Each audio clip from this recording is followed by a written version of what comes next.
Welcome back. You know how we do it here? We break down one incredible story at a time. And today, we're diving into a book that pretty much everyone has been talking about. So let's get right into it. We're talking about Ariel Lawhon's national bestseller, The Frozen River. Now, I want you to picture this. It's Maine, 1789. It's brutal, it's cold, and the landscape itself is a key part of this gripping historical mystery. Yeah, People magazine called it storytelling magic, and you know what? They're not wrong. So let's break down what's behind that magic and figure out why this book has just completely captivated readers everywhere. Okay, so the story kicks off in this incredibly harsh winter of 1789. And the Kennebec River, this is the heart of the community, right? It freezes completely solid. It's a seriously chilling way to set the scene. And then, bam, something is found in that river. A man's body, just entombed in the ice. Now, in a tiny town like Hallowell, Maine, this is way more than a tragedy. It's a full-blown scandal, and everyone knows they need an expert to figure out what happened. So who do you think they call? You're probably thinking a sheriff, maybe a doctor, right? Nope. They call the local midwife and healer. And this is where we meet our incredible main character, Martha Ballard. See, Martha isn't just a healer. She's kind of the keeper of all the town's secrets. She's there for every birth, every death. She sees it all. And crucially, she writes everything down in her diary. Everything. And that's the thing about her. She doesn't just sit back and watch. The Washington Post absolutely nailed it when they said she's brave and outspoken. When someone's in trouble, she's the one who fights for them. So Martha starts looking into this death.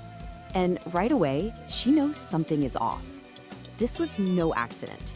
It's tied to something much, much darker, lurking just under the surface of this supposedly quiet little town. And get this, the biggest clue is in her own diary. Turns out, a few months back, she wrote about a horrific alleged rape.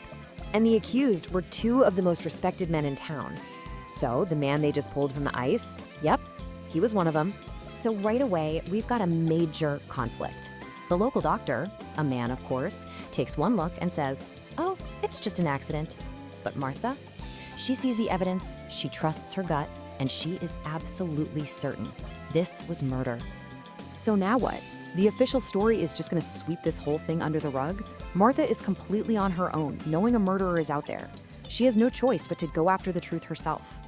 And this is where it gets really intense. Her diary, her most private thoughts and records, suddenly becomes a weapon in a huge public scandal. It points the finger at some very powerful people, and that puts her and her entire family in serious danger.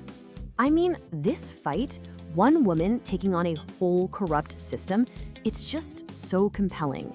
And it's clearly struck a chord with people. We're talking over 100,000 ratings online. That's huge. That powerful story is exactly why it shot up the charts to become a #1 bestseller.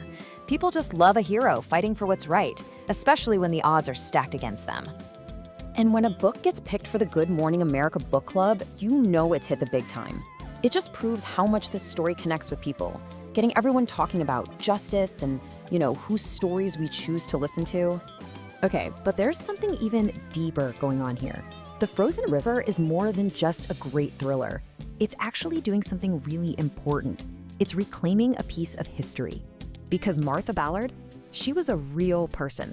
This whole story is based on her actual life and her actual diary. Think about that. She was a real-life hero who refused to stay quiet when women were supposed to, just be seen and not heard. She was documenting the world as she saw it. And that's what's so amazing about this book.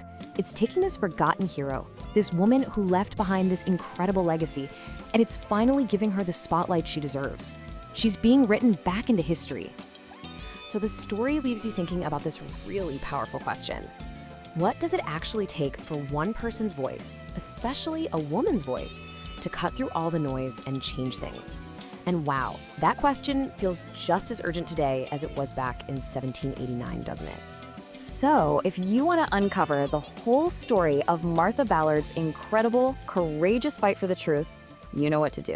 The link to this book is in the video description.